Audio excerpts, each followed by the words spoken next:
Hey guys, today I'm going to show you how I make my homemade butter. So come on in and welcome to Kay's Little Kitchen.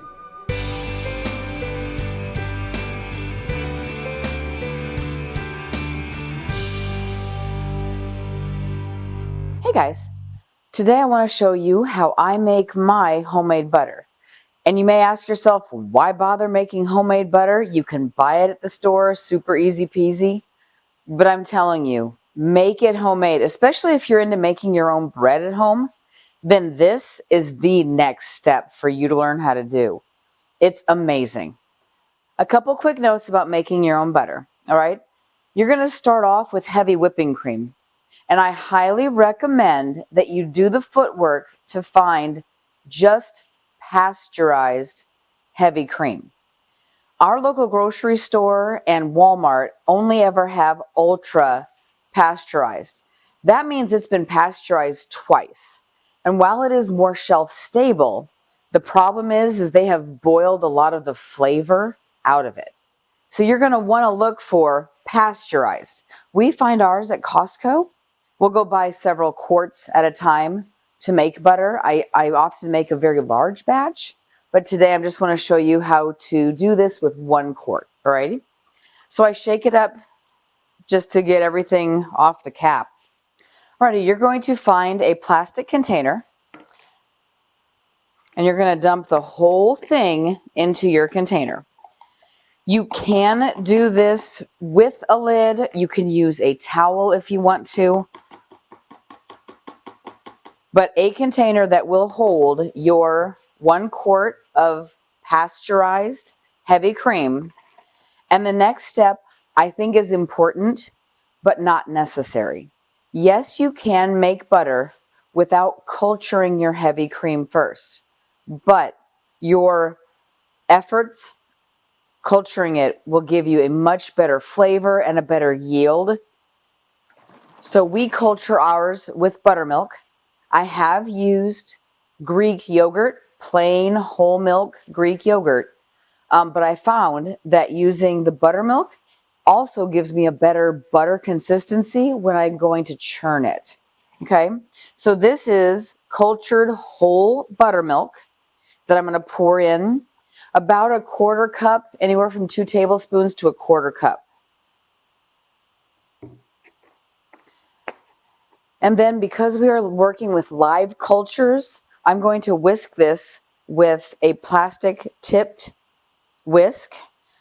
You can stir this however you want to, but I highly recommend that you don't use silverware or metal when it comes to dealing with cultures. Okay. Now this step is very easy if you're using buttermilk, but if you are using something like a yogurt or a more solid culture, then you're going to need to whisk this pretty well so that the cultured ingredient is getting mixed in. Okay. And now once I have that whipped up, this is going to sit on the counter, or for me, the dining room table, for 24 hours. Yes, 24 hours. Yes, in room temperature. Oh my gosh, it's milk. Can we do that? Yes, you can. If you want to culture something, you're going to need to leave it at room temperature for 24 to 48 hours. And I will show you what it looks like at that point.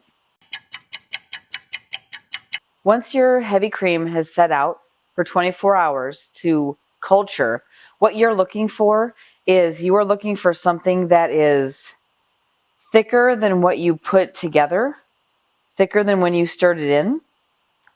Okay, if you come to stir your heavy cream and it's really thick on the bottom, but it's really thin on top, go ahead and give your cultured cream a stir and leave it out for another few hours. Okay, your cultured cream is going to go back in the fridge because you're looking for the sweet spot between 60 and 62 degrees to churn your butter, to get the best yield, to do the whole churning process well. You're going to want that to be 60 to 62 degrees. So my trick is I leave this in the fridge overnight to churn the next day once homeschool is over and once I have time to do that. It'll come out of the fridge then about 43, 42 degrees. So what I'm going to do is I put this meat thermometer. It's a kitchen thermometer, but this has an alarm on it. Okay.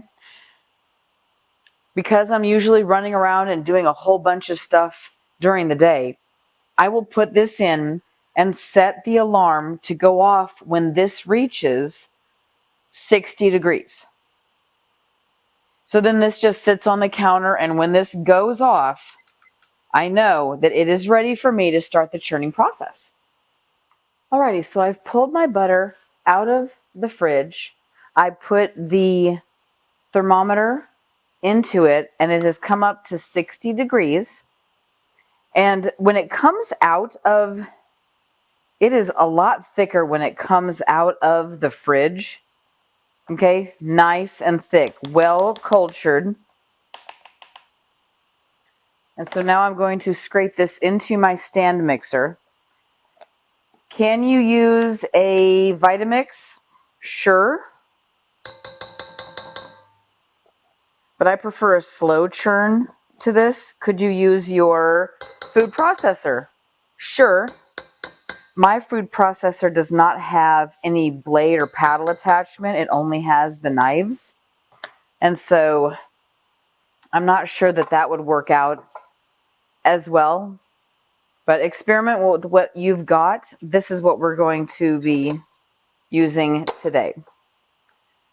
Okay, I got Ruby out of her corner so that she could come play.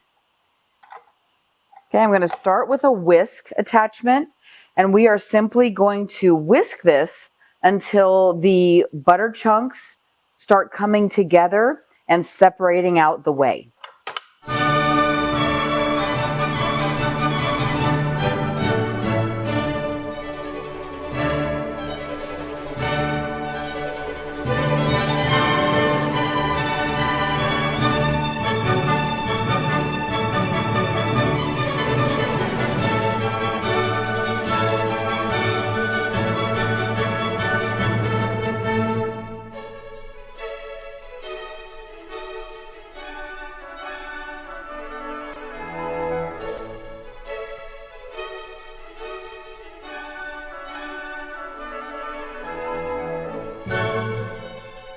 Right now that the butter is separating from the whey and there's a good amount of liquid in there, I'm going to trade out my whisk for my paddle. And I whipped it with the whisk a little bit higher to get that initial process going. But now, to avoid sloshing, I'm going to keep this on low. And this is the biggest difference between a professional grade stand mixer and one of the cheaper ones that you can get at Target, Walmart. My old stand mixer, the low that you would put it on, it would still move so fast that it would spit and throw liquid around. If you don't have a professional style stand mixer, the way to mitigate against this is to put a large towel over your entire stand mixer while this next part is going. The towel will absorb all of the splatter. But if you have the professional grade stand mixer, the low is perfectly low enough to just do what it's supposed to do, okay, without splattering. Once we have rinsed off all of this buttermilk that's produced when we are making butter, we are going to then rinse the butter and wash the butter with cold water to maintain that 60 degrees. We don't want our butter getting too hot, but we want to rinse this and get all of that foggy buttermilk out of our butter so that it lasts longer.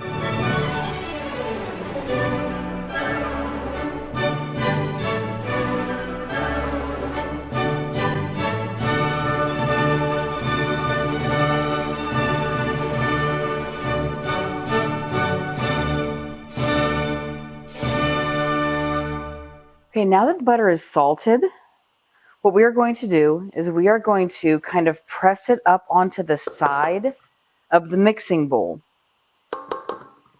because there's still water content in here that we don't want in our butter. And the salt is going to draw that out at the same time it's flavoring it. So what we simply do is we just take it, we press it up the sides of the bowl so that it's up on the bowl, and the excess liquid that's still in there can simply drain off. And it's pretty cool. At this point, it kind of behaves like Play-Doh. But this is one of the important things about keeping it at that 60 degrees. You can tell if it's too cold, it's going to be really, really hard to deal with. If it's become too hot, it's going to kind of be a very challenging thing to keep it up on the sides. So see, I've pressed it all up on the sides of the bowl. So eventually the salt will draw out the last of the water and it will accumulate at the bottom of the bowl, and you simply pour that out. So I actually have a stick butter mold that I press the butter into to create sticks for me to bake with. I also have a butter bell that I will press this into, and all of the extras go into a little container in the fridge for when the butter bell is empty. So there you go. There you have it. That is how I make my cultured butter. I hope you enjoyed it. If there's any recipe that you want me to try, that you want me to maybe walk through that you've been struggling with, comment below or reach out on my website, and I will happily walk you through a recipe that is causing you some struggles and coach you and talk you through it. Okay? Thanks much, y'all. Have a good day.